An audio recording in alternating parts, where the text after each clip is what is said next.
Welcome back. For those of you just joining us, my name is Dr. Al Pear. I am taking over from Miss Nahima Hazel, who left some very big shoes to fill. This is day one of a very historic Cannabliss festival here in St. Kitts and Nevis. To those of you joining us online, welcome back. We want to recognize Island Roasters for what was a very, very enjoyable cup of coffee. And I was told that it's grown right here in St. Kitts and Nevis. And that for me, I'm a big coffee person. And if I tell you a coffee is good, it's great, right? Because I'm one of those snobs when it comes to coffee. So thank you, Island Roasters, for facilitating this. Those of you who are here in the room with us, we want to thank you for joining us again.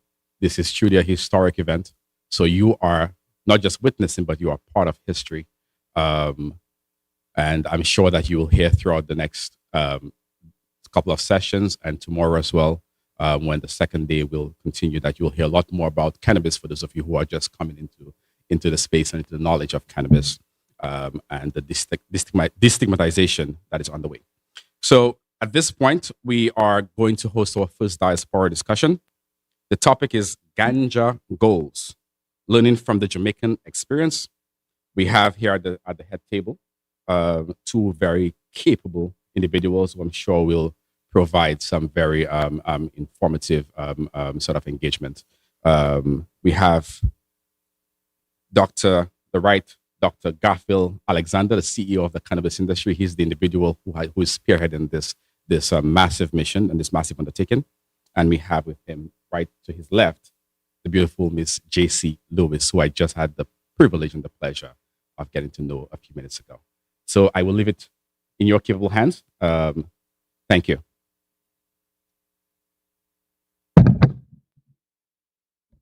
I want to say good morning and welcome to our first discussion, Ganja Goals. I'm going to ask the panel, this morning's panel, to introduce themselves so that everybody can be aware.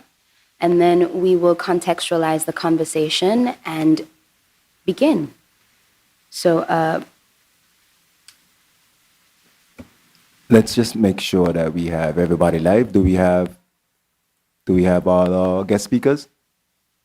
Sabuto, Caesar, St. Vincent and the Grenadines is here. Thank you, Mr. Minister. Andre Gordon from Jamaica is here. Marshal Emanuel. Dr. Emanuel. Okay. So we're going to start with Dr. Gordon. Dr. Gordon, if you could just introduce yourself and then we go down the line.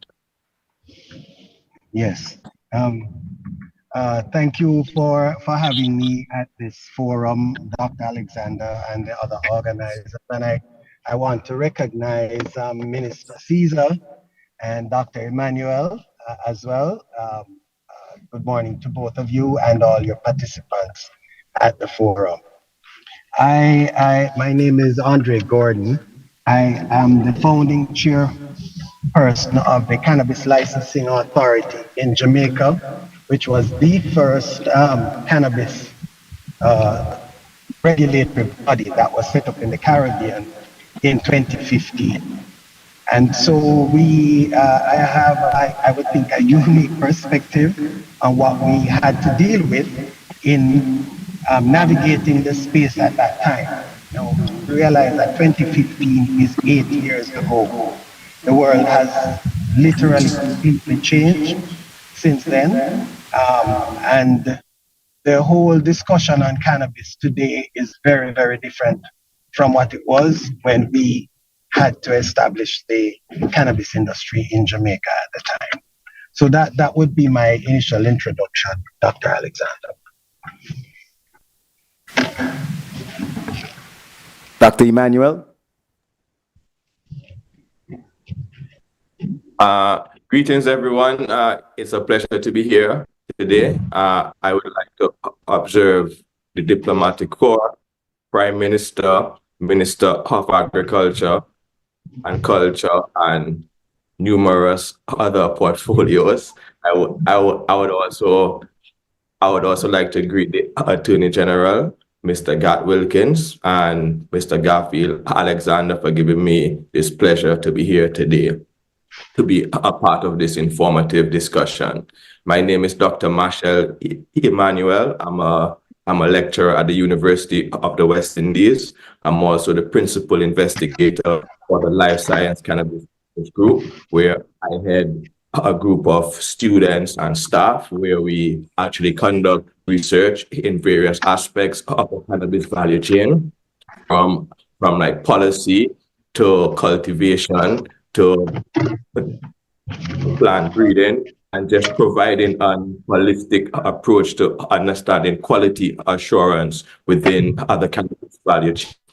We also visited and published three standards for the cannabis industry via the Bureau of Standards Jamaica, cultivation standard, packaging and labeling standard, and a processing standard. Since then, we have advanced the discourse and we have taken it internationally, where currently we have been conducting research in regards to understand the artisanal production of our indigenous cannabis farmers.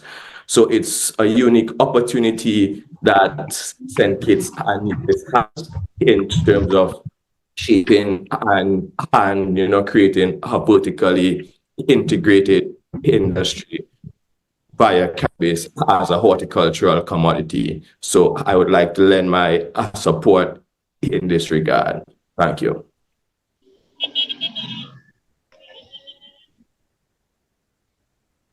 Honorable Sabuto. Thank you very much, Mr. Chair.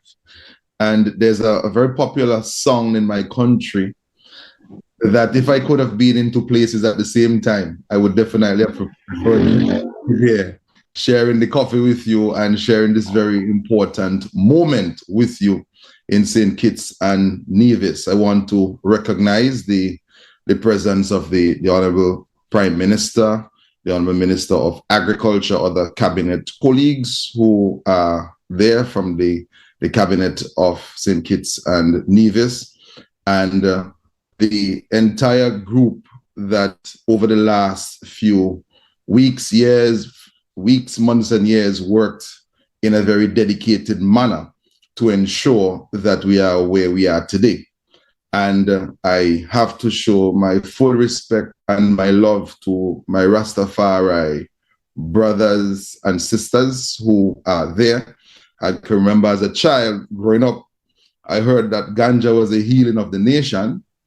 And many persons thought it was just a song, but they never spent the time to analyze and assess the medicinal background to this. I want to also recognize the other members of the panel, my dear brother Emanuel and Gordon. We have been up and down throughout the region, working in the OECS and CARICOM region to ensure that we lay a very important foundation for what we today are celebrating. My name is Sabuto Caesar, and I am the Minister of Agriculture, Forestry, Fisheries, Rural Transformation, Industry, and Labor in St. Vincent and the Grenadines, under which there is the Medicinal Cannabis Authority.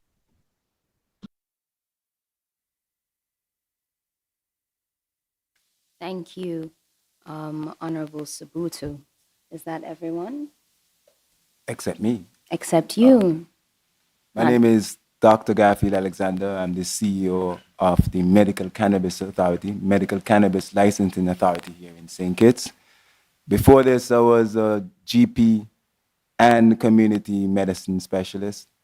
So I think I have the relevant background, not just in health, but in people. Because going forward, we could talk about the financing, we could talk about the profiting, but at the base of it all is our very unique human resource. And I think that's very akin to how I work. Hey guys, morning. Dr. Haughton here, Andre. I'm not sure if you recognize that I was there. Are you hearing me? I'm hearing you loud and clear, Dr. H. Sorry about that. Morning, everyone. Yeah, good morning. I'm Dr. Andre Haughton. I'm a senior lecturer in the Department of Economics at the UWI Mona. I'm also the chairman of Scarce Commodity. We've done extensive research in cannabis in Jamaica. I also lead the Innocent Plant Symposium here in Jamaica. We've been doing a lot of work since 2011 on creating the right economic framework upon which cannabis can thrive, not just in Jamaica, but also across the Caribbean. We've done some work on establishing the Caribbean cannabis economy. We have a published paper, myself, Dr. Emanuel, and Dr. Knive, on how we think this whole economy should be established. I'm pleased to meet everyone here. I'm also a former senator in Jamaica, and I'm also the opposition shadow minister responsible for commerce, innovation, and technology. Lots of blessings to everyone. It's good to be here. Haughton. So we are going to begin this discussion, and I would like to preface it by saying, learning from the Jamaican experience, we are going to be drawing some comparisons today, but they are necessary in the mission of growth and growing towards a better system working here in St. Kitts. It would be remiss of us to go into this endeavor without learning from the journey and the travels of Dr. Gordon and the initiative in Jamaica, seen as it has been done or has been being done since 8 years ago. So this is a very important conversation moving forward, learning from our regional brothers and sisters. And we are grateful to have the opportunity to do that today. So thank you. And with that being said, I'd like to throw it out to Dr. Gordon to begin the discussion.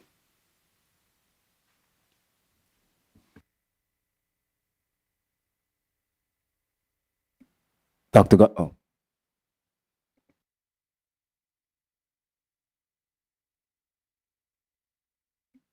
Dr. Gordon, are you there?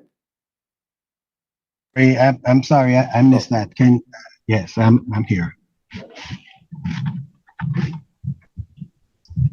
Did you get the question? No, I'm sorry. That's what I was saying. I missed that's that. Fine. Dr. Gordon, we're asking you to kind of start by telling us what the process was like for you at the beginning, and how it's been going through this 8 years of working through this process that we are embarking on. Okay. I'm really pleased to be able to share this, and I'm also pleased to be able to advise, as I think I did, Dr. Alexander, that the Caribbean Quarterly, which is published by the University of the West Indies, well, it's published out of the UK, has a special issue on cannabis that's coming out. And I think some of the persons represented here may have written articles in that. And in that particular publication, I do a paper on lessons from the Jamaican experience. So this is quite germane to that discussion. In May, I think it was in May 2015, I was actually in Trinidad and Tobago, and I got a call from Anthony Haughton, Minister Haughton, who was at the time the minister with responsibility for industry and commerce. And he basically asked me to help the government of Jamaica set up a cannabis industry that would allow the country to be able to navigate the intricacies of our international treaty obligations, while at the same time creating the basis for an equitable, viable commercial sector that respected the traditional players in the industry. Those were, in a nutshell, his sort of guidance. The government had just passed the Dangerous Drugs Amendment Act. So this was May. By June 1, I think the board was empaneled, and that started a journey which most people don't understand. that created the Cannabis Licensing Authority. So Dr. Alexander, Minister Caesar, what I can tell you all, and I don't know if Dr. Haughton knows this either, for the entire period that I was chairman of the Cannabis Licensing Authority, which was just about a year, if I remember correctly, to February, to about May 2016. The Cannabis Licensing Authority had no budget, no office, no staff. We were housed by Jampro. I'm just sharing the experience, and Jampro did an excellent job housing us. And all of the work that was done to set up the industry in Jamaica was done on the basis of voluntary service by an extraordinary group of Jamaicans who chose to serve, to help to set up an industry that, well, not so much an industry, but to help to change the conversation and create opportunities and change the trajectory of what up until then had been experienced with cannabis in Jamaica. Dr. Haughton spoke about some of the work that had been done. And the truth is, so many people did so much work over many years. And of course, if it were not for Rastafari, we would have gotten nowhere. And so when we were setting up the Cannabis Licensing Authority, I told the minister up front that the only way that I was going to do this, yes, I had a lot of experience in international trade, and I'm a scientist, and a whole lot of background in standards and a range of other things necessary to set up the industry.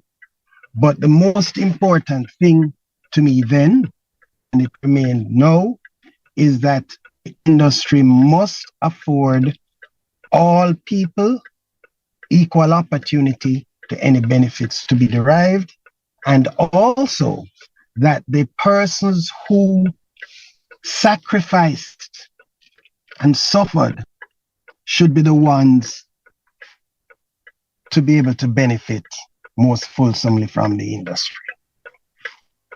As such, we decided collectively, before we even started to do anything else, we looked at what would be our guiding principles. And we came up with 8 guiding principles. Because I believe that for anything to be long-term, sustainable, and successful, it must have some kind of underpinning philosophy. And so we came up with the 8 guiding principles. I just share 4 of these with you. One was that whatever discussions we have must be based on and respectful of the traditions that existed in the industry for many years.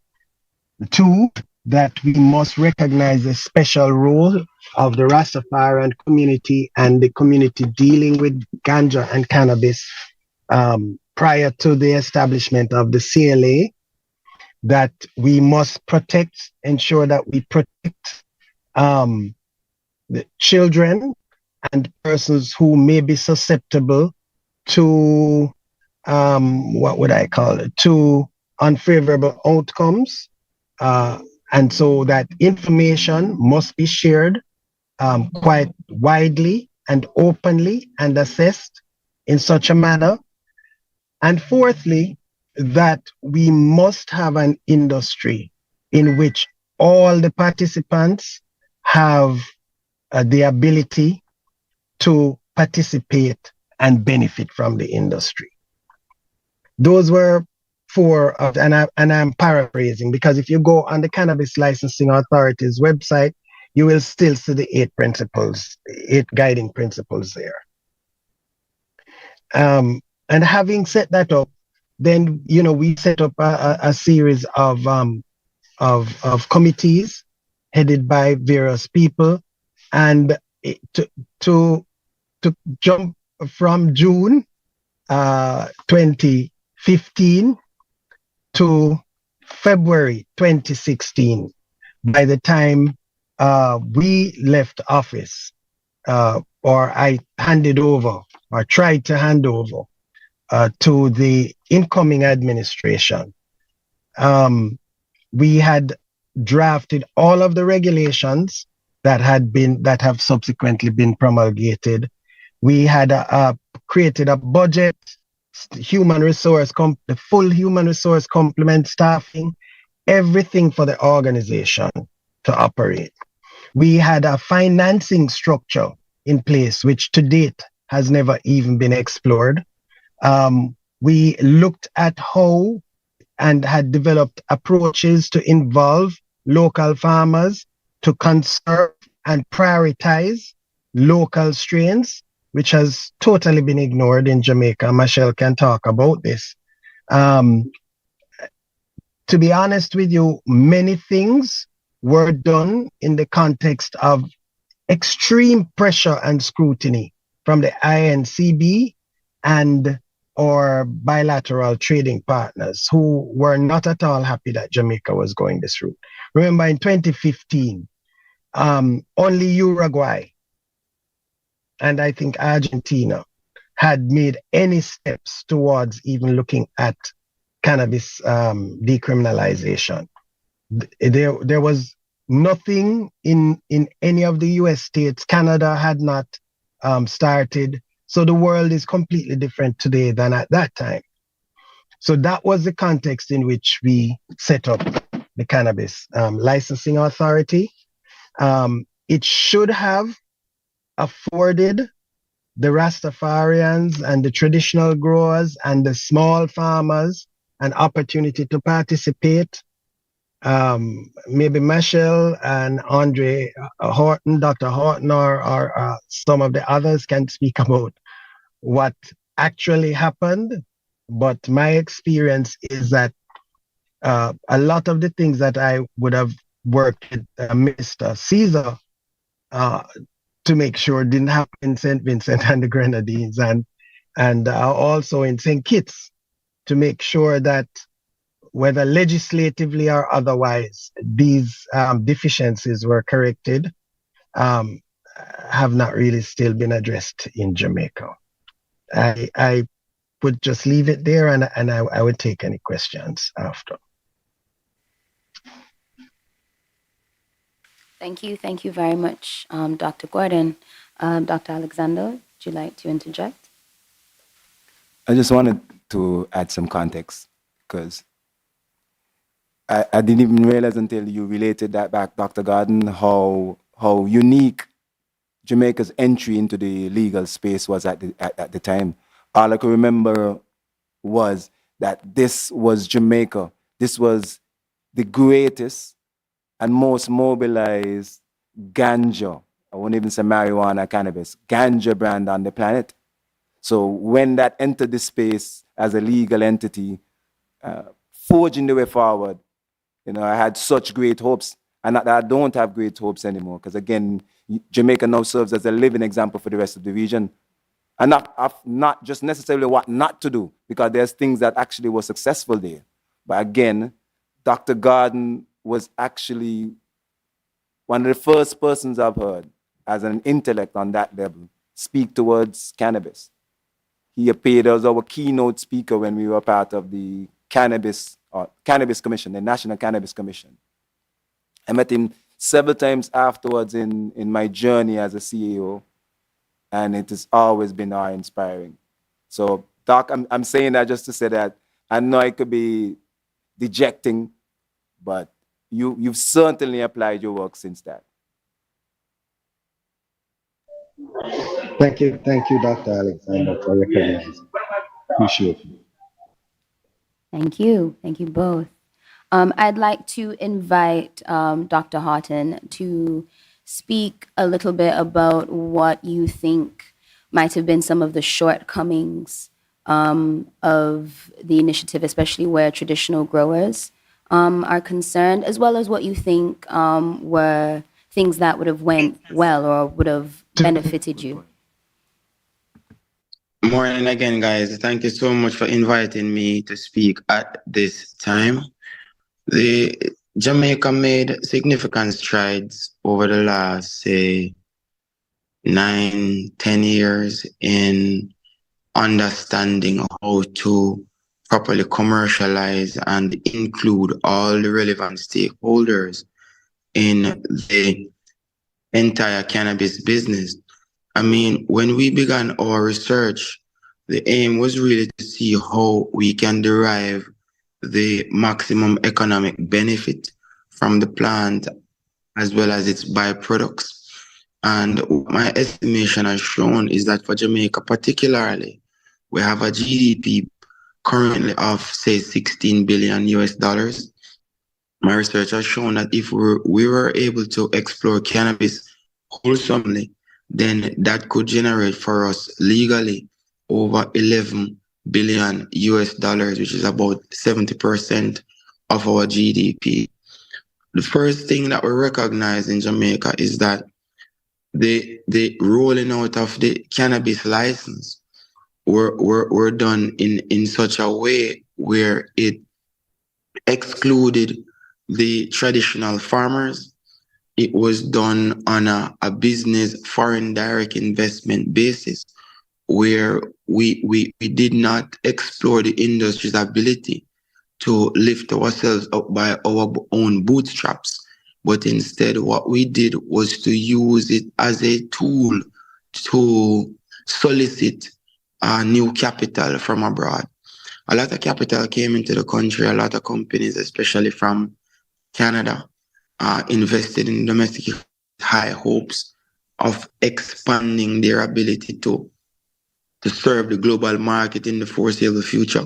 Many of those companies had, in the initial stages, 5-year plans that they wanted to use to chart their own global positioning strategy and to establish global linkages with other companies, other firms abroad.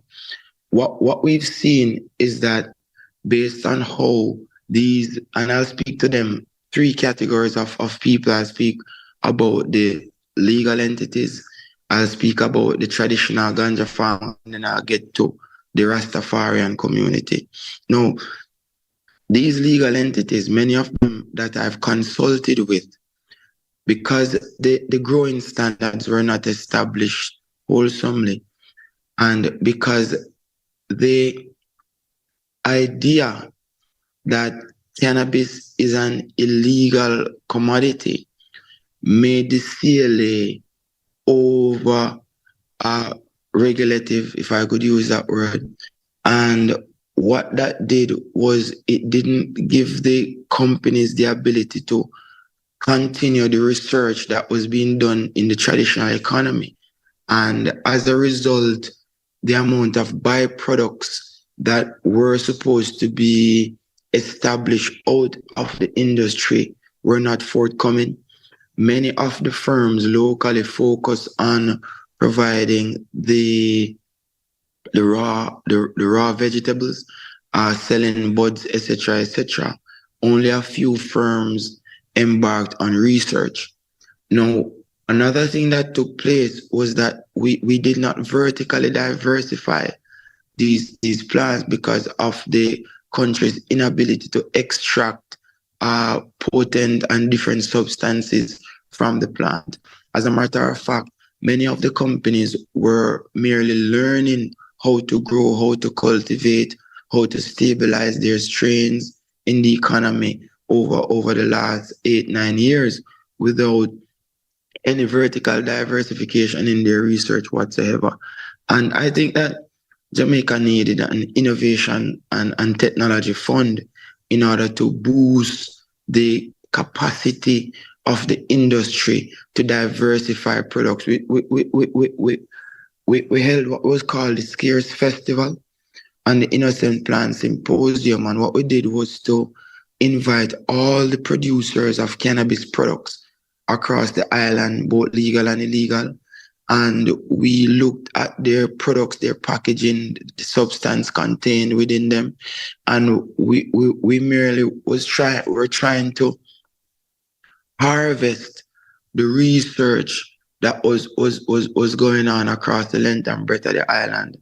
And surprisingly, outside of mainstream, there was a significant amount of research being done in pain medicine, in sex lubricants, in aphrodisiac, in ice cream, and not just edibles.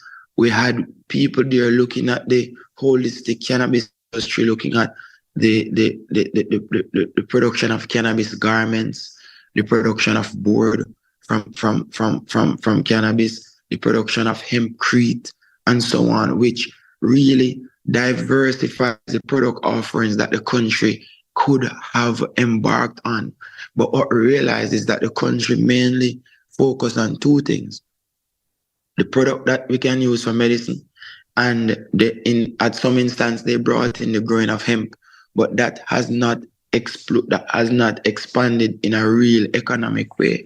Now, the traditional grower, who was not necessarily Rastafari, old lady who had her pimento seed mixed with her ganja and her rum, alongside other ingredients that she used to cure or to minimize the pain from her arthritis. That old lady was not involved in the industry. And I think that these are products that the world could have benefited from in a more wholesome way if we were able to focus on them. And that's just one example. And I don't think that the government understood this enough to give these people the ability to participate wholesomely in the economy. Now to the Rastafari. The Rastafari were given sacramental rights to the product, which meant that they could grow the product and consume it, but they could not benefit from it in a commercial manner. And we know that Rastafari have been benefiting from cannabis in a commercial manner. That is why they grow it. Many people believe that they grow it to consume it, but that's just 1/10 of the story. The excess from what they grow is sold and they earn an income. And I think that when the government explored creating the legislative framework, they should have really looked at empowering the Rastafarians to be able to create economic value from cannabis. So fundamentally, the industry was mismanaged in many ways. And I think that there are best practices and examples that St. Kitts can learn from in order to not replicate those examples. And one of those is that our Cannabis License Authority was an enforcer and a regulator and not necessarily an enabler of the industry to grow. And we need enabling environment for research to take place. We need an enabling environment for products to be developed. And we need an enabling environment for products to be tested, proven, and put on shelves. And our laws that permitted the importation of CBD finished products also played a role in minimizing the ability of the industry to really exfoliate itself and to create those products. So I think that there are a lot of lessons for St. Kitts to learn from, and we have to document these lessons and to make sure that in creating your own global positioning strategy, in creating your own inclusive plan for your cannabis industry, you do not make these mistakes that Jamaica did. And I'll leave it there for now, and I'm open for questions and so on and so forth when the time arises. Thank you, guys.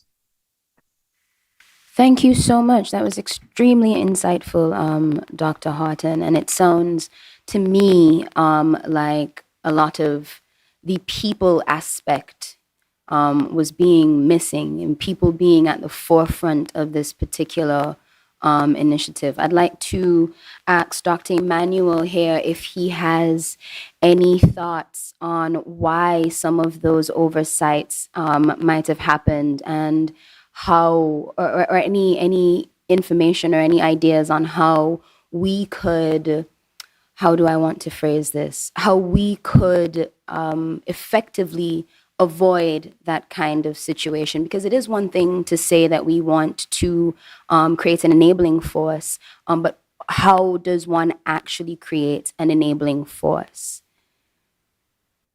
All right.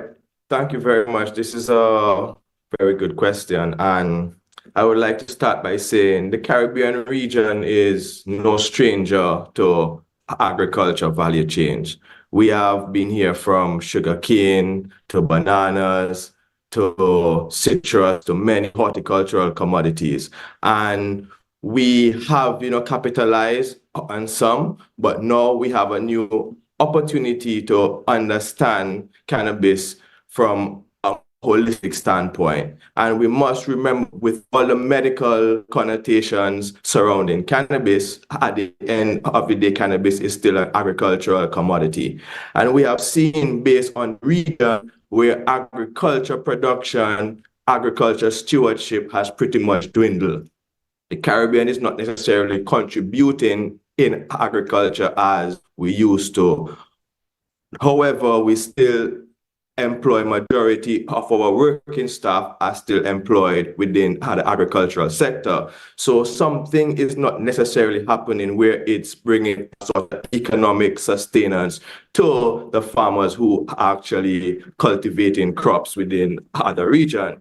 So cannabis as a single species is a very unique plant, as it can contribute to human well-being in very significant ways, from nutrition to medicine to recreational to structural support for building houses, renewable energy, and the list goes on, right? So my research has clearly pointed out that the first world countries have went into decriminalization, legalization because of medical persuasion. In the developing world, it has been very different, particularly in the Caribbean. The driving force has been restorative justice. And how do we create some sort of equity framework for these farmers or these cultivators or these transporters or these dispensers who have contributed to keeping the cannabis alive? And I would also like to say that we must understand ganja within the Caribbean. It's more than just a plant. It's a culture. It's an expression. It's a people. And that has been marketed globally. So understanding this and how do we encapsulate this within a regulated framework, something that is going to be very complex. So there are regulations surrounding cannabis. Hello?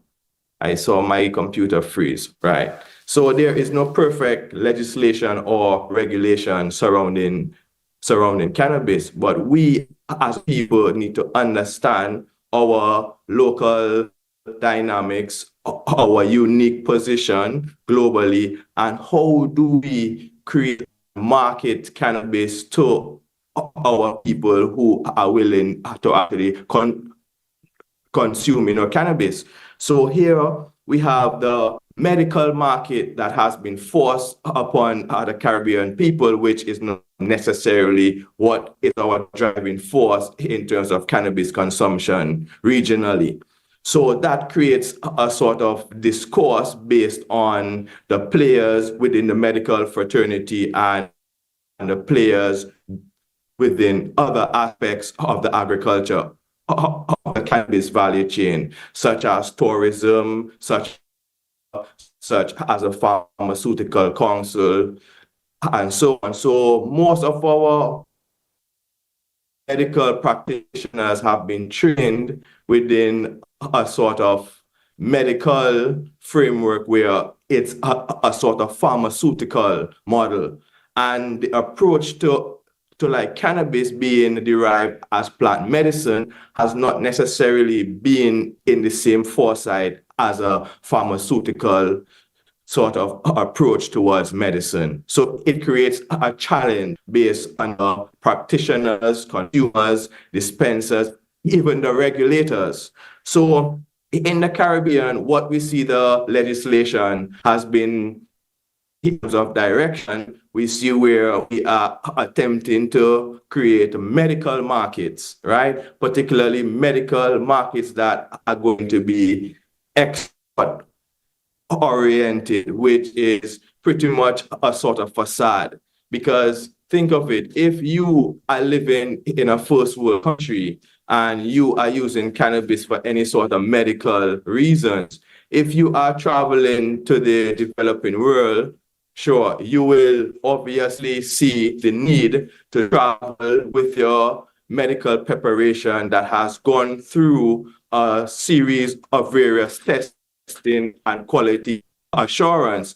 In the region, don't necessarily have that quality assurance mechanism just yet. So a tourist who is willing to practice cannabis is going to lean to the experiential approach of using cannabis in a sort of aesthetic manner on the beach to enhance their feeling euphoria based on being in a tropical country. So it's all about the experience rather than for the actual medical value, right? So we see where we are creating medical markets, and also the legislation regionally is pointing towards sacramental rights and Rastafari and indigenous growers. So here we are attempting to develop two separate models in terms of cannabis.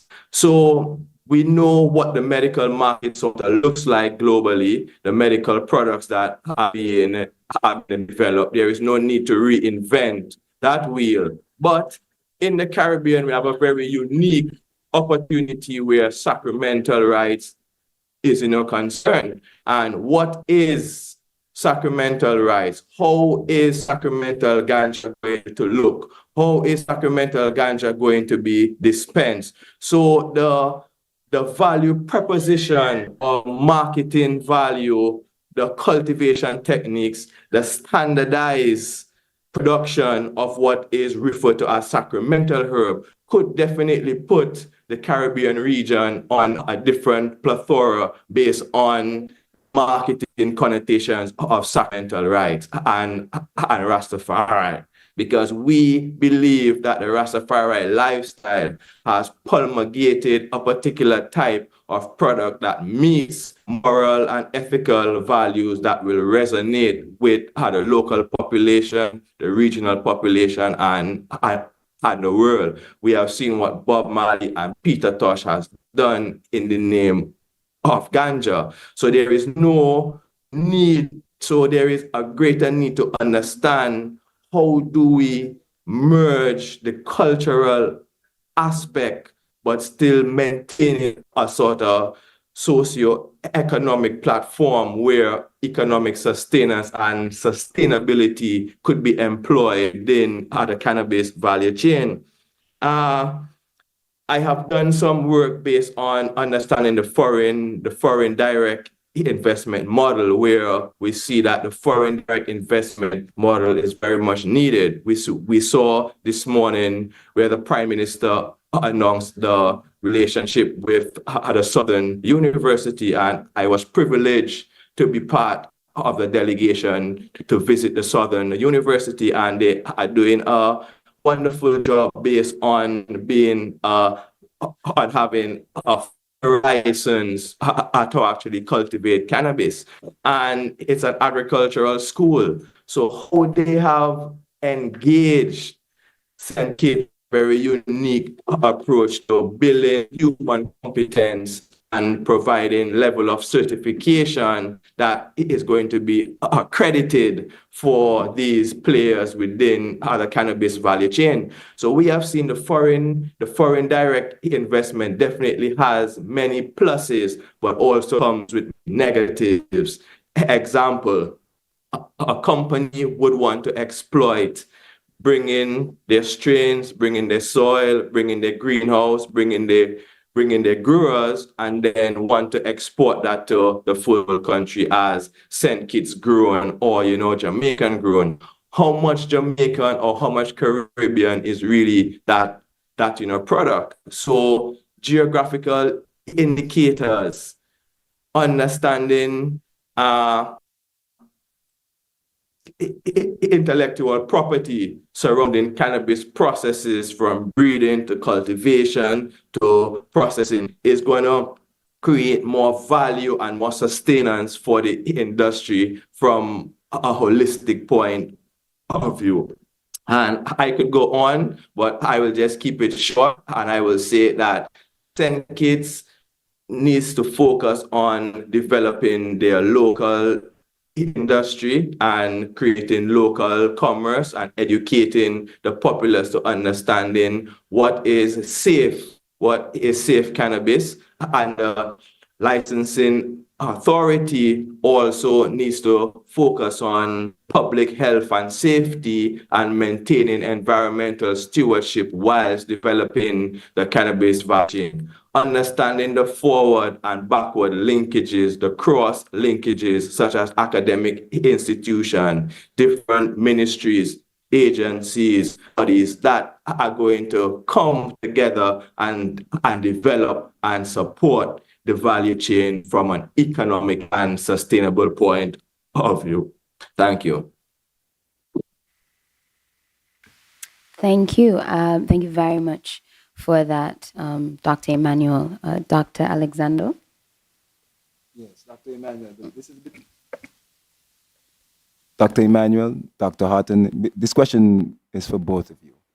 Could you, for us and for me as well, define cannabis supply chain and cannabis value chain? What's the difference between both? Cannabis supply chain and cannabis value chain. How are they different?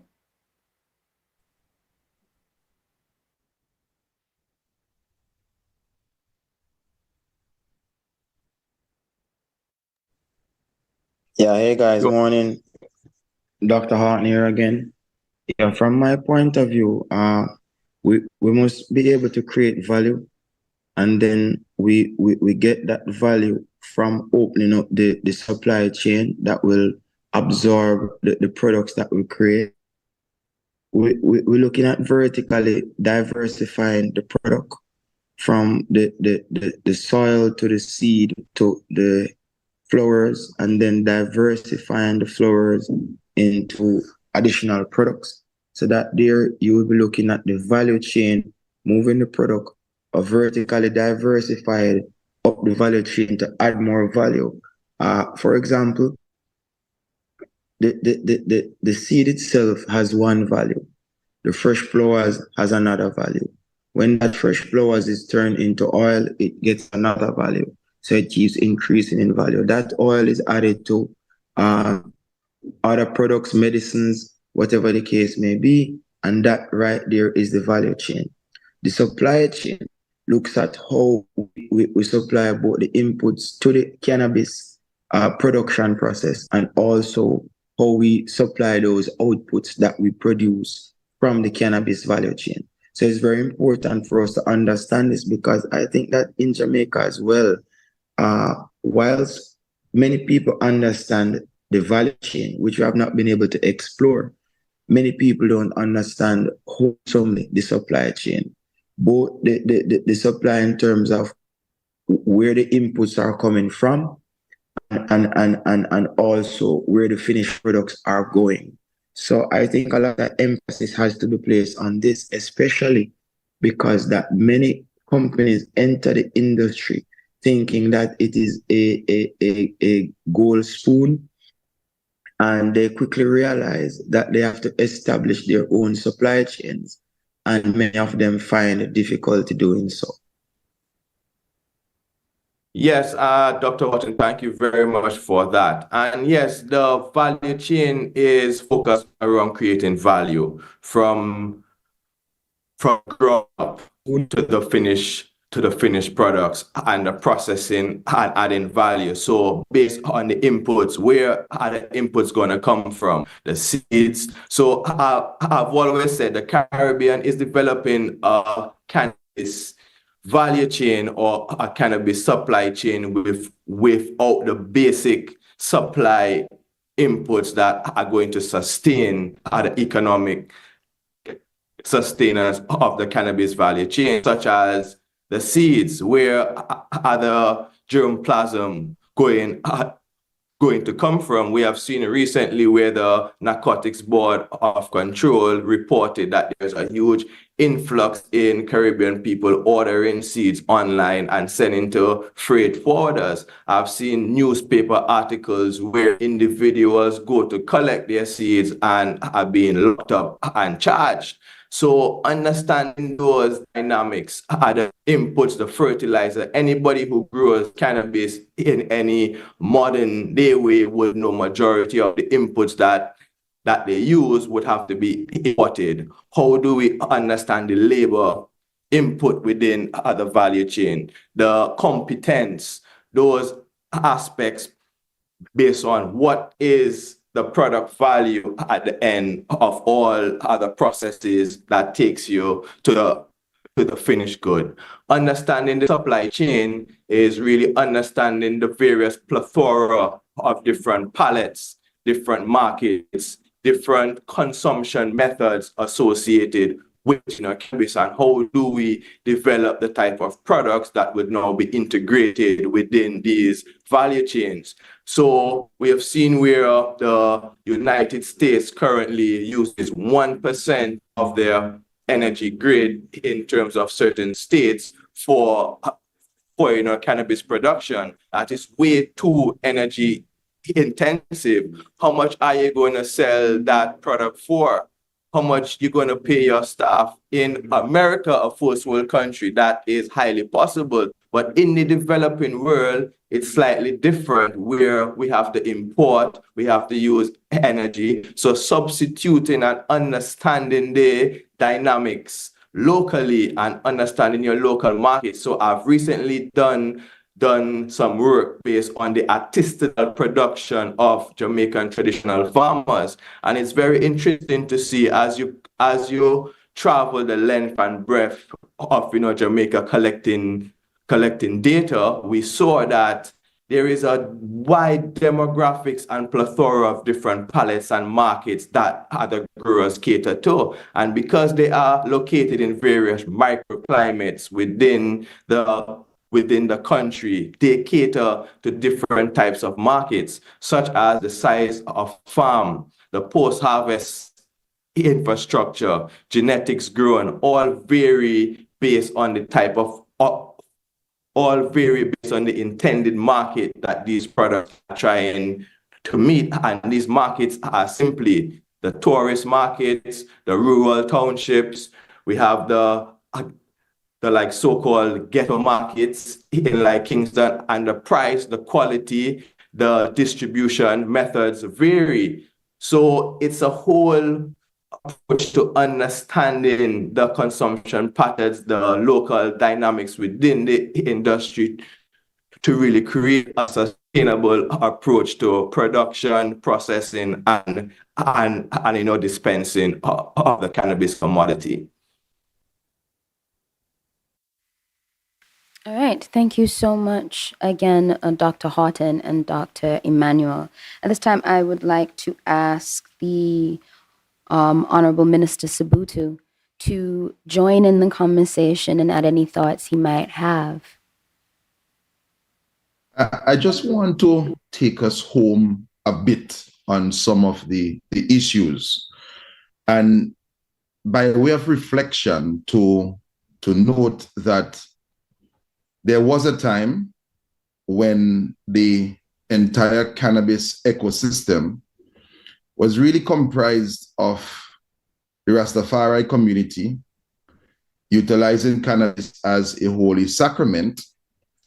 And on the fringe of this, you had persons who will plant cannabis and will, in the illicit market, attempt to get it by boats, fast-moving boats, or smuggle it through airports in an illegal manner. And that was the ecosystem. You had several persons from the Rastafari community who were placed in prison, and some even had the removal of their dreadlock. And because of that, you had a particular nomenclature and shape And I'm taking all of this because sometimes, it's commonly said, if you don't understand where you're coming from, you will never appreciate where you are or where you're going. So when the discussion started globally about how do we open the conversation for cannabis, there was a particular history to it. And it lends itself now to how do we create a platform for participation? And when the structures were being discussed about participation, you had as a principal stakeholder, naturally, the Rastafari community. Two, you had those persons who hitherto were producing cannabis illegally, the persons who were going up in the mountains and planting the wheat will be exported. And then you had now those who were coming to the medicinal discussion formally saying that we want to set up a medicinal industry. So now you have basically three players. And as policymakers throughout the region, we have to ensure that those persons who were there from the beginning, the original two groups, that we create a framework whereby they can actively participate. So when we speak about supply chains and when we speak about value chains, it's all about ensuring that persons can participate. And let us go back to Economics 101. In order for anyone to participate in any developmental venture, there must be land available, there must be capital available, and there must be labor. And what the Rastafari community brings to the table and what the traditional cultivators, what they bring to the table is that they have a particular history in producing the cannabis.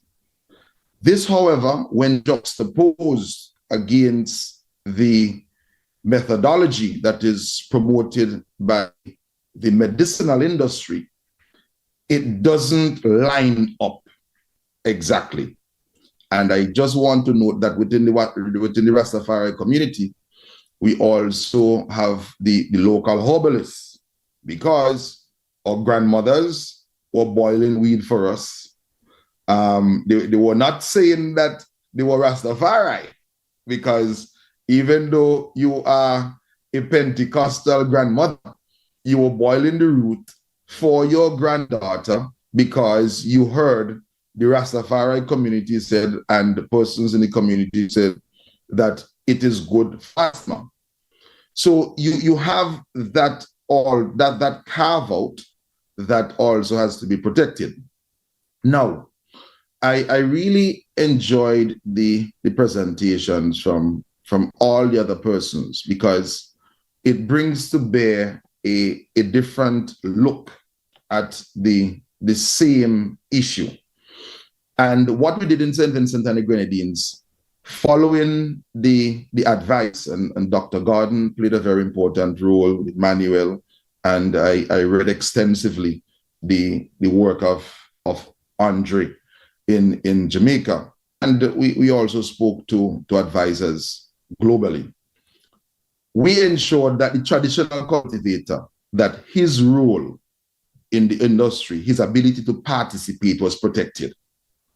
So in the legislation, we have carved out a special niche area in the legislation that deals with issues touching and concerning the traditional cultivator. So one, his ability to participate in the industry, we ensure that the license fees were extremely low, and in the different license tiering system, that he basically got significant preferential treatment so that he can participate. Because capital, of course, the money to buy a license by a traditional cultivator, if it is expensive, will be an excluding factor.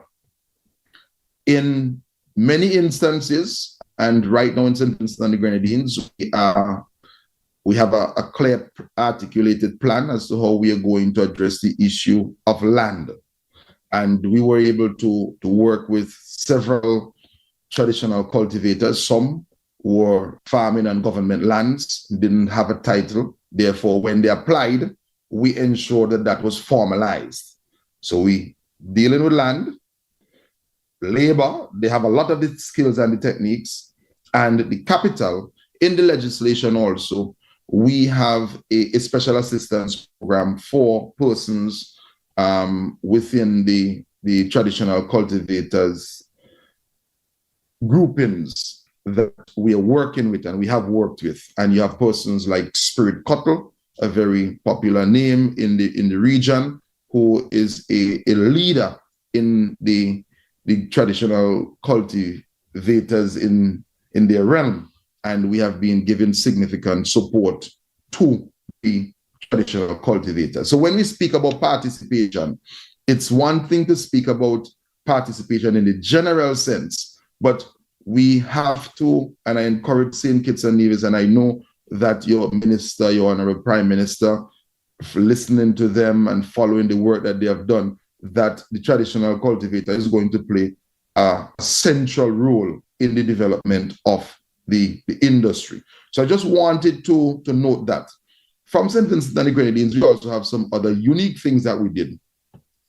That, for example, we had a cadre of traditional cultivators, probably. Some persons said it extended up to 1,500 persons at one time. And these persons were cultivating cannabis, even when the legislation was being drafted. And we decided to creatively come up with a piece of legislation for their amnesty, because what we were advised technically is that even though this cannabis was grown outside of the prerequisites outlined for medicinal cannabis, if you're going to ingest it, if you're going to use it for an external purpose, that you can extract the oils. So instead of wasting that cannabis, we use that as an opportunity to ask the traditional cultivators to bring in your cannabis.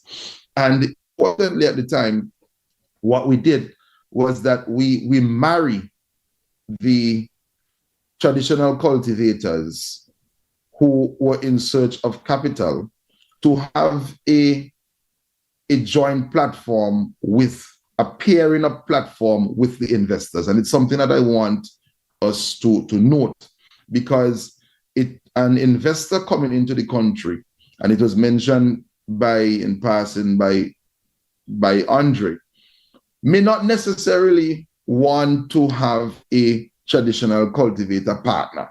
He may come into the country, he is a foreign direct investor, he is profit driven. I heard the speeches this morning, he's about his profits and he's about doing it himself. Well, we ensured that we created a nexus, a veritable marriage between the traditional cultivators and even members of the Rastafari community with many of the persons who are coming in as foreign direct investors and also persons who are local investors. And what this did was that it diffused any form of fiction, any form of finger pointing, we against them. And it solidified a platform of unity. It's very interesting. There was a cannabis cup that was just concluded in St. Vincent and the Grenadines. And a significant part of it, even though it was financed by a foreign direct investor, predominantly you saw central to the promotion, central to the activities, the traditional cultivator and the Rastafari community. So we have a mantra in St. Vincent and the Grenadines that the traditional cultivator must not be left behind. And we have ensured that, simply put, that there is teeth behind it and that we continue to work at the level of policy to ensure that that is the reality. Thank you so very much for that very insightful input, Honorable Sabuto Caesar. I'm going to ask Dr. Alexander to interject here and say what he thinks so far he has learned from the Jamaican experience. I think a lot of my sentiments were echoed already. I know being on the outside and looking in, even before I had this position or title, I was always amazed by the Jamaican cannabis brand. Globally known, with the backdrop of Jamaica being so beautiful, with its own very own soundtrack provided by Bob Marley and Peter Tosh. So when I saw the hiccups in Jamaica, it was extremely daunting because I thought it was a win-win situation. Again, I had a very early intervention with Dr. Garden, and he was able to calm my fears and allow me to see that there's still a lot of purpose and a lot of options out there. And for a long time, people have been saying that St. Kitts is behind and the other regions are behind, but there's no such thing as behind because this can't be viewed as a race. It has to be viewed as a journey, and I'm really enjoying the journey. I'm glad to have partners such as Dr. Emanuel, Dr. Haughton, because they provided me the example. And with that example, we should be able to perfect, improve, and create what I think would be a hybridized version, a regional version where we all win. Dr. Sabuto, I have a question as well. I know you had an intervention with the Indigenous Bank there in St. Vincent that also facilitated some funding. Could you speak a little bit more towards that? Well, it goes to, even before I go into the issue of the banking, I have to address the verbiage in the legislation. And what St. Vincent and the Grenadines did is that we promoted the depenalization of small quantities. Of course, we have tolerance for persons consuming cannabis for religious purposes. And we ensured that the letter of the law spoke to the issue of a medicinal industry. We engaged the banks very early. And in engaging the banks very early, we were able to set up and establish a due diligence platform from the get-go. And with that relationship, we reached out to the banks in Canada, also the banks in Europe. And looking from a research standpoint, we hired an international legal advisor, Professor David Berry of the University of the West Indies. And what we were able to do was to prove to the banking system that we had full compliance with the requirements of the International Narcotics Control Board. I want to just take us back to a very important document, though, which is and should always be a point of departure, because at the level of CARICOM, a study was done, and the name of the document is Waiting to Exhale. And it was done by my professor at when I studied law, Rosemary Bell Antoine. And in that document, she outlined several pathways that could be utilized by the different member states of CARICOM. Some pathways were more radical than others.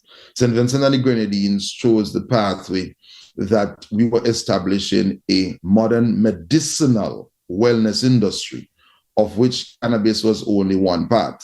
So we ensured that we diversified from the get-go. So we spoke about the medicinal purposes for turmeric and moringa and ginger and several of the other commodities that we have in the country. And I think that this made it an easier pill to swallow for persons in the banking ecosystem.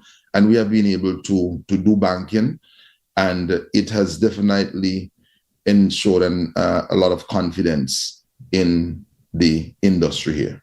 And it is something that we will be definitely able to work with you on. And St. Vincent and the Grenadines, we will be able to, I know that the CEO is currently on now, and this is something that we will be able to sit with you and go through to assist.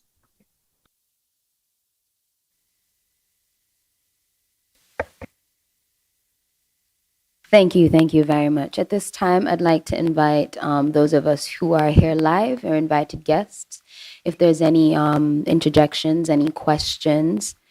Yes, in the back. Hold on one second.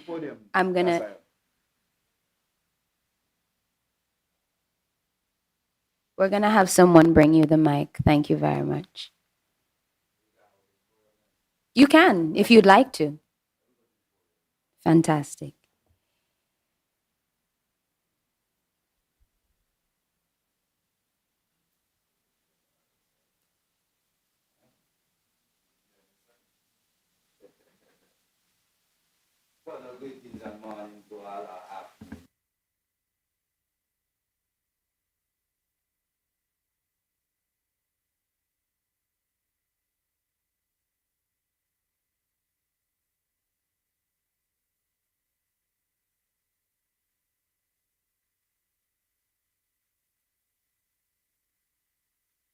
Greetings, blessed love, give thanks. I would like to chant a psalm before we go into something in a virgin. The shortest psalm in the Bible. Praise I this last nation, praise I this last people. For his merciful kindness is great towards us, and the truth of Haile Selassie and joy forever. Praise his imperial mighty. Hail I, Selassie I, King Rastafari. Empress many I, great ancestors I, great gods and goddesses of the ancient black eternal. Give thanks. We like to say thankful for this format that is outlining about herb. We don't say cannabis because we don't know these are things that are insisted by Babylon system. So we say herb for the Almighty create.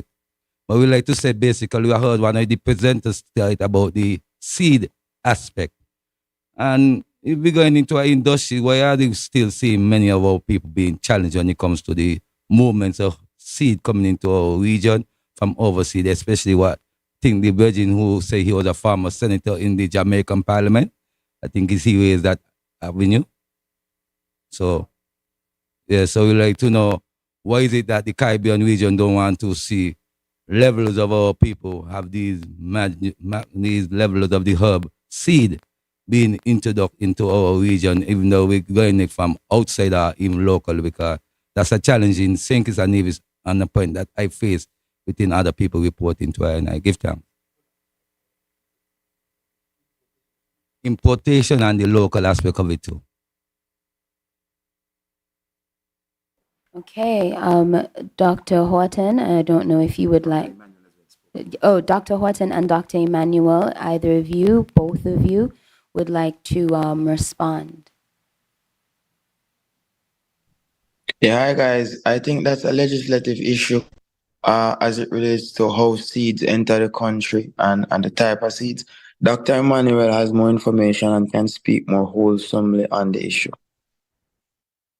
Yes, thank you. Yes, I have done a lot of work based on plant breeding. I have also forged international collaborations with seed companies, and it's an important factor to developing the actual germplasm, the genetics, the strains, what are going to be cultivated here. The bottom line is for seeds to come in any country, there should be some sort of procedure that goes through plant quarantine, ensure that we are not importing inferior strains that would have diseases, so on. Also, we have done significant work based on understanding the expression of various types of genetics within an equatorial climate. As you know, most of the international seed companies reside in temperate countries. So they have bred for more temperate cultivation. That's why some of these plants are very short flowering times. So the onus is on the Caribbean to really create a proper breeding program that will breed seeds of better quality based on chemovores that would meet the international standards or the palate, because what we have known is the human palate surrounding cannabis has definitely changed. What was being consumed 20 years ago is very different. We did a study in 2015 where we went throughout sorry about that, where we went throughout Jamaica and we tested cannabis, and the highest percentage that we got was 13% THC, and that was an outlier. The majority tested within 8%, 90%, but 8 years on, we are testing the strains and we are seeing the average is within the 20s. We have seen as high as 28%, 29% THC. So the flavors, the taste, the potency has definitely advanced throughout the development and breeding programs internationally. And because of the influx of social media, and we have an importation of cannabis entering our shores illegally from these particular countries, has generated a palate that the younger generation wants to consume. So developing a legislative framework for individual companies or personnel to import seeds needs to be done in a strategic manner based on we need to have the competence. We also need to have the infrastructure to be able to validate what is actually coming in the country and is it necessarily suited for the type of production. Because one thing I can tell you is you may import some seeds that are grown indoor in a temperate climate, and you will be putting way too much input to get way little value from the actual process. So we want to ensure that in the industry, we are able to differentiate and we are able to cultivate strains that will have some level of economic sustenance via cultivating them. Also, as I, even before I formulated what would be the core values of empathy, excellence, and equity, one of my foundational core values was not to have a repeat of sugar in the sugar industry. And fundamentally, as you could see by the festival today, it should be fundamentally for us and by us. I was sitting here and I'm still astounded that we are now here speaking on a panel with all persons from within the region, be it Jamaica, Dominica, St. Kitts, St. Vincent. We're talking about us. We're looking forward to making us better. And the example that we're exploring is Jamaica, a national state within the Caribbean. We don't need to go outside of the region. And this is the same. If I may just add to Doc that the Caribbean has had particular cultivator strains that have serious economic potential. However, we have not been able to characterize them, collect them, stabilize them, and replicate them within a commercial point of view. And many people call themselves seed breeders, but they are really just cross-pollinating plants blindly. A plant breeder manages a breeding program and understands genetics from a scientific point of view. Simple terms like calculating the allele frequencies by understanding those frequencies based on expression of genes, creating homozygous lines versus heterozygous lines, creating fertile seeds, triploid seeds, then the whole post-harvest and sanitation, ensure these seeds are dry to a particular moisture, they are free from disease, do the PCR work to ensure you are not spreading viruses, and ensuring the germinability, the viability, that when you purchase those seeds, they are going to grow. So I believe that if you are licensed to be a cultivator, you should be cultivating cannabis and not necessarily breeding. But if you want to breed cannabis, you can apply to the authority to get a breeder's permit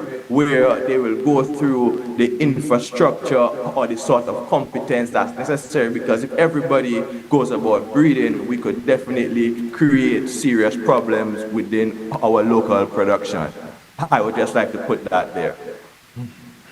I will go no further. I think you just...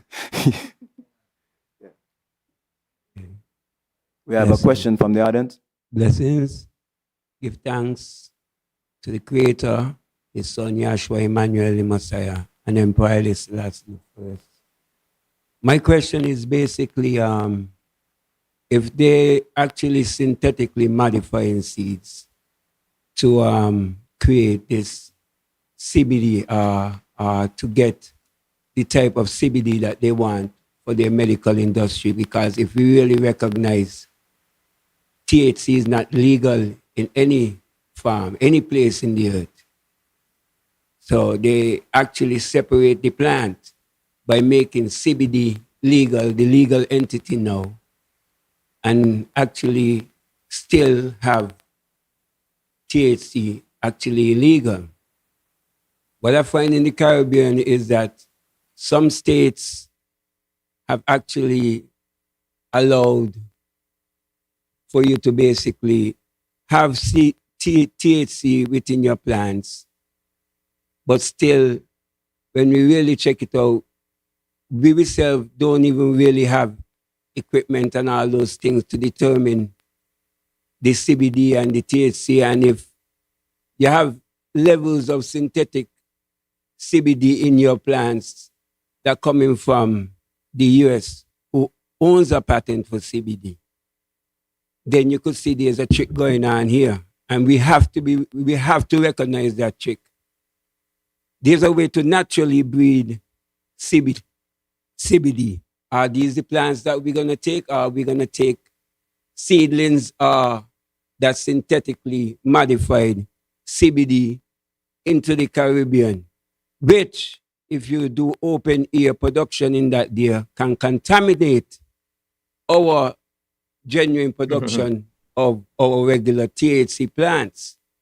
So with that cross-contamination that can come if you openly, especially now, a lot of the CBD is found in the hemp plant.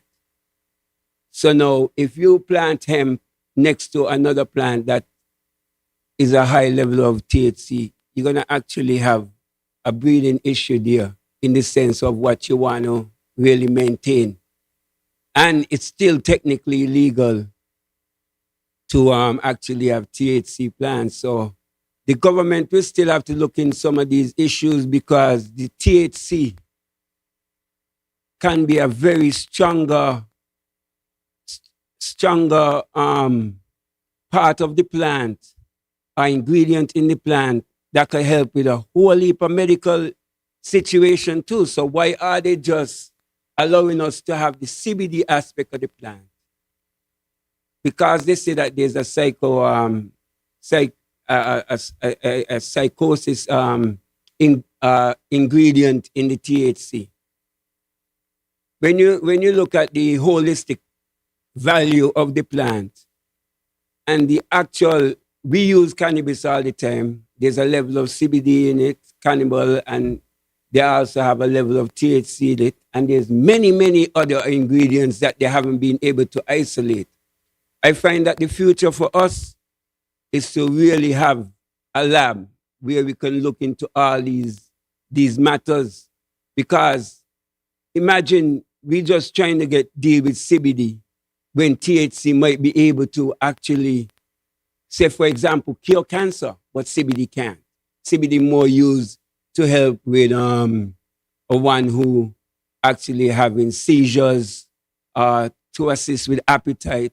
So we have to still understand the different roles that each ingredient in the herb plays, so that we can breed to get the specific type of herb we want, not to depend on the CBD coming from overseas synthetically, because at the end of the day, in the future, when your plant that you grow has seen traces of these CBD, they could actually bring down the laws against you and try to actually say that you're doing something of criminal intent, you're plagiarizing or whatever, because once human have a input in the seed genetics without it being a natural effect coming from nature, coming from the Almighty, then they can actually control the seed them in a kind of weird way, where they genetically modify it and they actually put a patent on it. So we have to be very careful with that. So I want to know how we're going to be able to actually breed our seeds so that we could get the right level of CBD, because THC is technically still illegal internationally, you know, even including here in St. Kitts. And some of the Caribbean leaders, them, will also have to actually place the herb from Schedule 1 into Schedule 2, because you can't do medical cannabis and the herb is still in Schedule 1, because it's basically saying that it doesn't have any good medical value. So I would want to know, how are we going to breed our seeds to get the particular type of herb that we need to actually be able to cure our people? Give thanks. That sounds like a question for Dr. Emanuel. Dr. All right, Emanuel? greetings. Yes, I can see the passion being expressed there, you know, for sure. And I would just like to make it very clear that there are no genetically modified cannabis seeds that exist commercially. We don't know if Monsanto is doing something or not, but all the cannabis seeds that are currently available internationally are done through traditional breeding means. All right. What I can say is that in order to be inclusive globally in terms of medical cannabis, you need to understand the different chemotypes that are being produced. So your human, let me just go back slightly. The human body has an endocannabinoid system, all right, where the human body produces cannabinoids endogenously. Then you have the cannabis plant that produces the highest concentration of cannabinoids naturally. And then we have synthetic cannabinoids that are produced via yeast cell culture. So synthetic cannabinoids are not even grown by a plant. They are grown in a petri dish via fungal culture, yeast, right? So we need to make that differentiation, right? CBD is an important cannabinoid as equal as THC. As CBD and THC creates a yin and a yang, right? So whilst THC may be the psychoactive component, CBD is seen to be the non-psychoactive component. However, there's a other wide plethora of other cannabinoids that also exist, such as THCV, such as CBG, and we see where as the world turns, these particular cannabinoids are going to be showing up and becoming forefront. So in St. Kitts or in other Caribbean, there is no need to limit yourself to one particular cannabinoid, but need to understand the holistic approach to using plant medicine from other cannabis plant to increase humans' well-being in various different ways, right? So in the issue that you mentioned in terms of cross-pollination, yes, it's an issue if you are cultivating industrial hemp for fiber, right? And in other Caribbean, I don't know of any jurisdiction or any policymaker who has interest in producing hemp for fibers. The only countries that have really showed interest in that is Belize and in Guyana. These are mainland territories. They have history of large agro enterprise. They have flat land. They could produce hemp at large scale for fiber needs. But there is also hemp that is produced for CBD, which is referred to as craft hemp, right? And a child suffering from epilepsy, your grandmother who is terminally ill, who can't manage that psychoactive experience from, cannabis.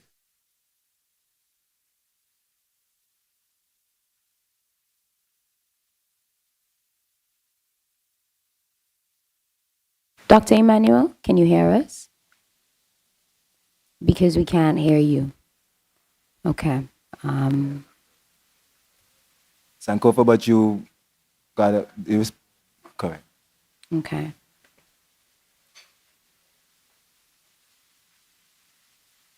No? Okay. While we wait for Dr. Emanuel to re-emerge, Aya, would you like to raise your question? No, a local question. Remember, we're virtual as well, so you would have to do it in the mic so that the world will hear you. No. Come around the camera.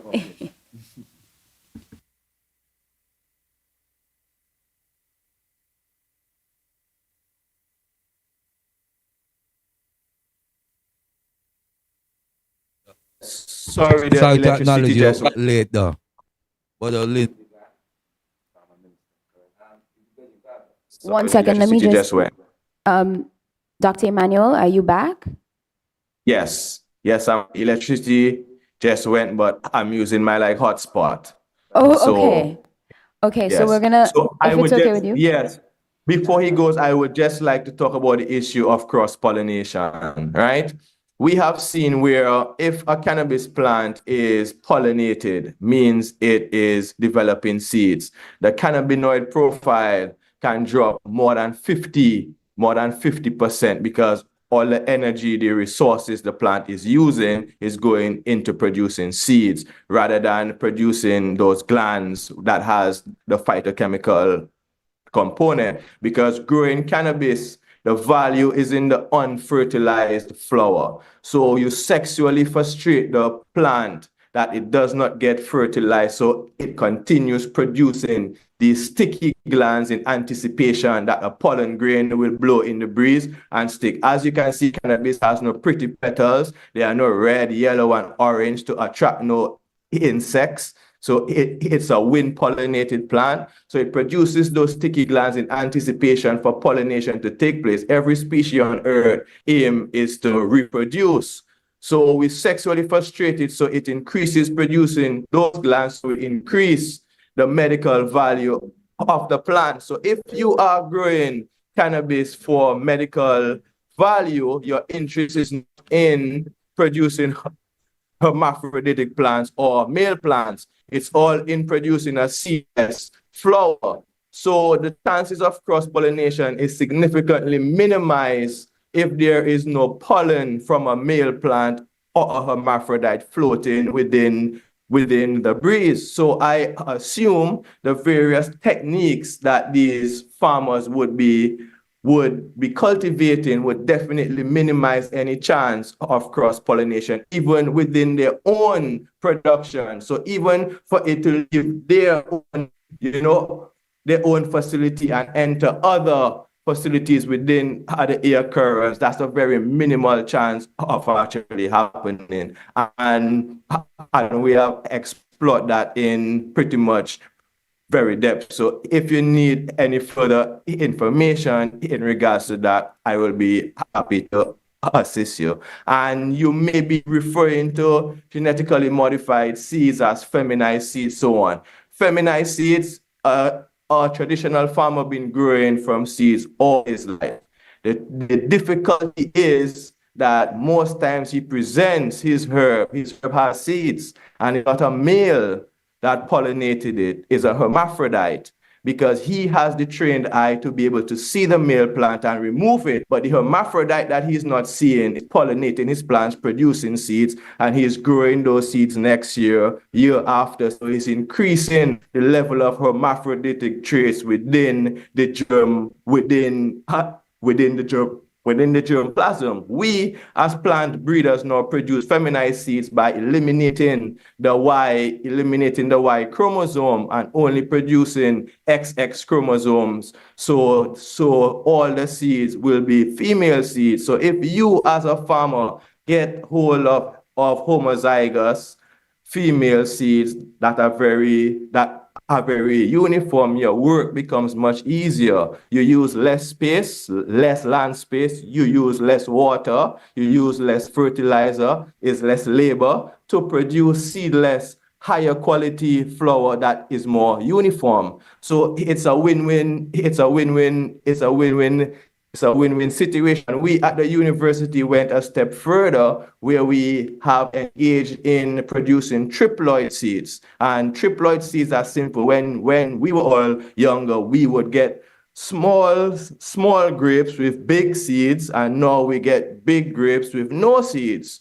So breadfruit is a triploid. It does not have seeds. So we have tripled the chromosome number in cannabis plants, that it will have more vigor, it will grow more profusely, bigger buds, possibly higher THC, but it won't be able to be pollinated. So the flower will always be seedless, which will be a win-win for anybody who cultivates it, anybody who wants to consume it, it will be much easier. So I hope I did a good job in explaining that, because there is a lot of discourse and ambiguity surrounding cannabis seeds and the genetics and breeding. So I would just like to clarify this here. Thank you so much, Dr. Emanuel. Is that a suitable answer for your question?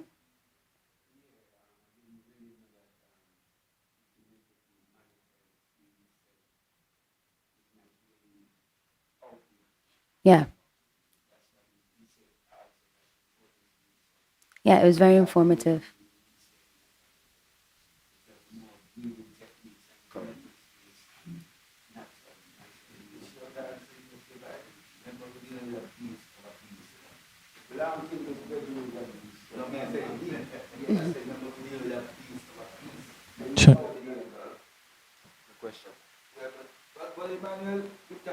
You answer. But you remember, we have to tell you, we deal with a beast of a beast. You mentioned of Monsanto, and those are demonic people. And we ain't fear to say, give thanks. Just to say, on the local stand, we like to adjust about the financial gongs within the banking system. And we know that when we had the commission established under the former Prime Minister, and now we now have this licensing authority, what is our gain in moving forward to challenge the banking system towards of the industry that we are moving on towards the home industry? Doc.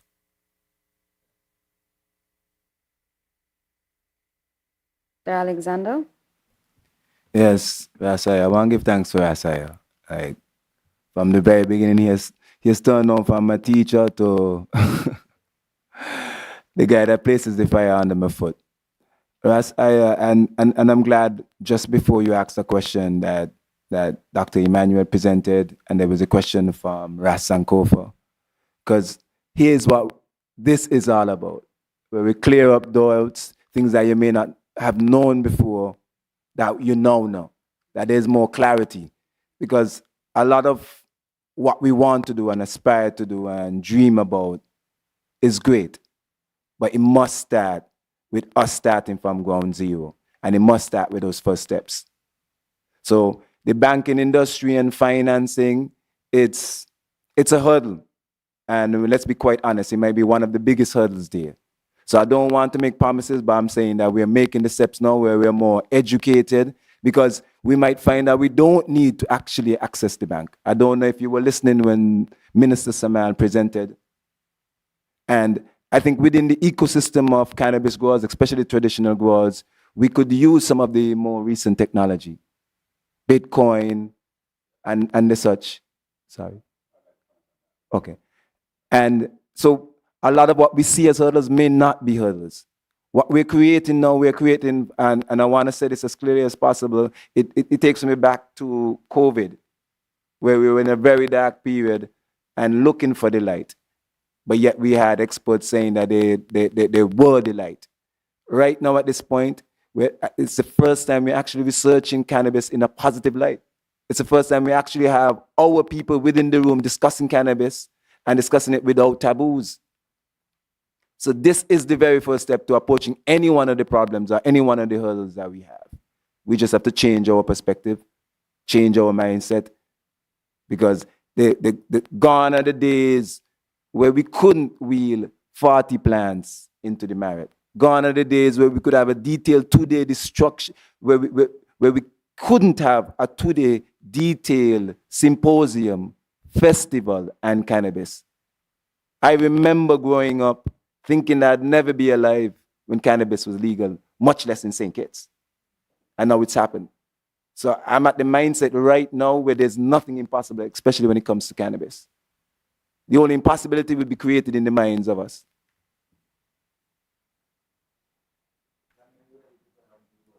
Thank you. We are more than ready. We are actually going down the road now. That's what we're doing right now, this moment. Yes. An interjection, a question?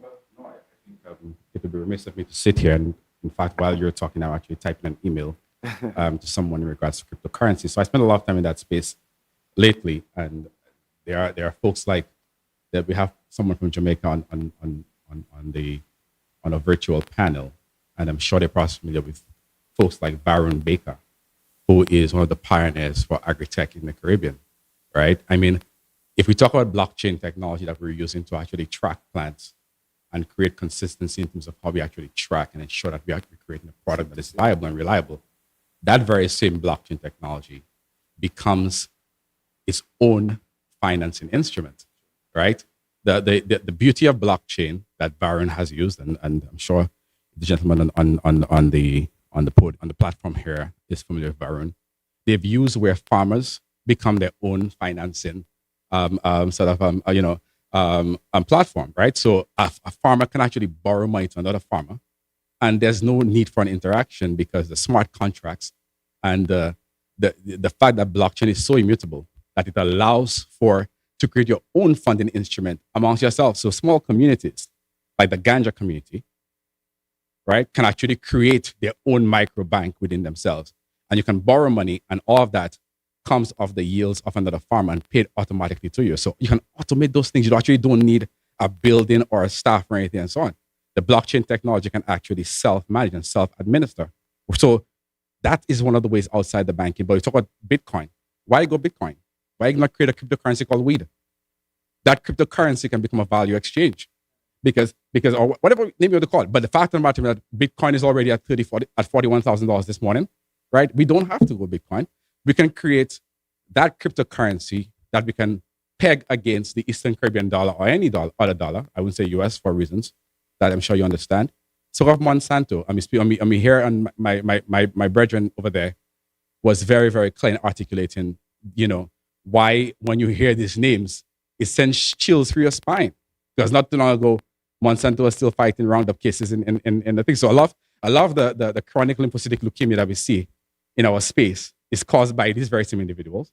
And when you hear they're acquired in 2018 by Bayer, and you hear Baygon and aspirin in the same word, right? It tells you how these individuals already seen the opportunity. So we have to create independence of these folks. And the only way we do that, if you create a cryptocurrency that allows you to buy inputs into your farm that can be spent in stores around the place, the adoption of that cryptocurrency, that is where it actually begins to drive value.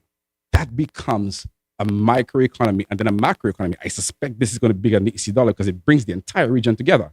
You don't have several, because the challenge we have about 14 currencies across the space, 14 of them. One cryptocurrency allows us to harmonize, right? So whether the Jamaican dollar fluctuates or the Guyanese dollar fluctuates, whatever the case may be, we have one single value exchange that allows us to create a stable currency throughout. So the sky's the limit. I am excited about this because I grew up in the space. My father was a Rasta. I have an uncle who died being shot for a spliff. So I know this personally. I'm old enough to have lived when people were being hunted. There's not a single uncle of mine who wasn't shot after in prison for growing this. And today, this is historic for me. This is why I had to be here. My brother Garfield, who I know, he's passionate. He lives, breathes, eats, sleeps this.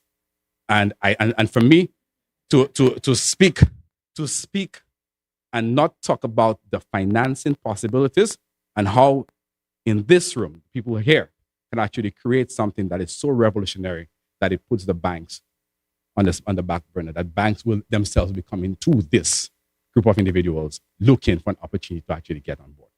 So you're on blockchain, everyone is talking about Web 3.0. Web 3.0 is blockchain.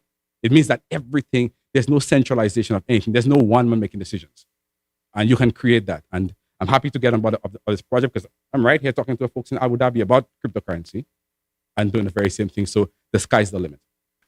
Thank you very much. Dr. Alpier, you want to jump in, Dr. Alexander? Yes. Like I said, I seems to have this quality that he always places the questions at the right point. So I want to read from you from a document that I created about 2 weeks ago. I've shared it with the Prime Minister, shared it with the Honorable Minister, and I was glad that he mentioned certain experts from it. This section is titled The Reframe, Community Currencies. We pay for products or services according to our creativity. And Doc mentioned about renaming it. And we really have them named under what we call green gold. Because, again, a lot of persons were under the impression that cannabis would mean immediate enrichment. So I really wanted to play on those words, but those words, but to relate it to agriculture and green. So I've had it listed as green gold, and it really is tied into a digital social credit. Because I was talking about being able to buy products, but also wanted to leverage the human goodness within us, and especially with the farmers, because due to the role now and more interactions with farmers. And to be a farmer, you have to be inherently different. There's a patience that comes with it. Because we mention profit, and a lot of what we see as profitability is tied into time. When you're a farmer, time is related to you by the sun. Sun up and sun down. You measure the work by how much you can do within a day, and time does not become a pressing issue. You don't feel rushed. I've never seen a farmer rush, a genuine farmer rush. So I needed for it to be tied into our ability to give back, our ability to create by still using the systems of profitability. So this could be tied to a digital social credit system in which people help to move society in a particular direction that may be rewarding. For example, a journalist who uncovered a source of waste, or an artist who beautified a city, or a hacker who strengthened our power grid could be rewarded with social credits. So could someone who helped another person recover from addiction, or helped acclimate an ex-convict into workforce. Even someone who maintained a high level of physical fitness and helped others to do so could be rewarded and recognized. So again, the first one we call a green credit. It's a DSC, a digital social credit, a credit or paid forward, earned in exchange for acts of community services, execution of best practices, value-added community activities, and environmental stewardship. This token loses a percentage of its value monthly. This discourages hoarding and essentially keeps the currency from being a store of value, and instead encourages community-spirited behavior and practices. This also increases exchange, equity, empathy, and excellence between community members and community businesses. An example of this is that, and we had the Prime Minister here this morning, I really wanted him to be around for this section. The SKN government can and should invest significantly into this DSCs as prizes and incentives for major initiatives. For example, they could allocate 10 million DSCs to reduce obesity levels in the Federation, thereby halting or reducing the rates of hypertension and diabetes, or 20 million DSCs to improve on the promotion of farming as a livelihood and reducing food security, and then let people take various actions to collect it. Companies could help meet goals and create and sponsor campaigns around various causes. Nonprofits, NGOs would generate I don't know why I'm having problems with this acronym, DSCs, and based on how much good they do, and then distribute it back to volunteers and employees. New organizations and initiatives could be crowd-funded by DCSCs instead of money, as people vote by sending points in. The other one was the Canna points, the use of blockchain in the regulatory and licensing authority. IBM proposes that the use of blockchain as a part of the seed-to-sale tracking solution for regulatory control. They suggested that blockchain could reduce or eliminate illicit sales by highly regulating the source, selling and pricing of approved medical cannabis and its products, and assisting producers and retailers with supply and demand issues. Blockchain is essentially a decentralized digital ledger of transactions. Each transaction or block is added to the ledger linearly, forming a chain of blocks. Before a block can be added to the chain, however, it must be verified by existing participants within the blockchain. roughly speaking, the two types of cannabis-related companies that currently leverage blockchain technologies are those using it for payment solutions and banking, such as retailers, and deploying it for seed-to-sale tracking and record keeping, such as regulators. So it just basically concretizes some of the things that Dr. Alpia mentioned and answers the question of Aya.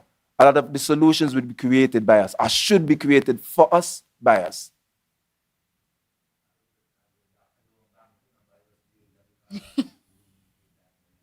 Give thanks. Go ahead. There's another question from the Okay, it seems like there's another question. It is the last question. I would like to keep us on time as we started a little late this morning, so we have only a few minutes left before lunch, right? So yes, come please to the podium. I'm just giving us a little time notification, that's all. Good morning, and thank you for the opportunity for posing this question. I have a simple question. Looking at the population density of the Federation of St. Kitts and Nevis, I'm wondering if there's any protocol or agreement for marketing cannabis outside of the Federation. Sorry, I didn't get that question again.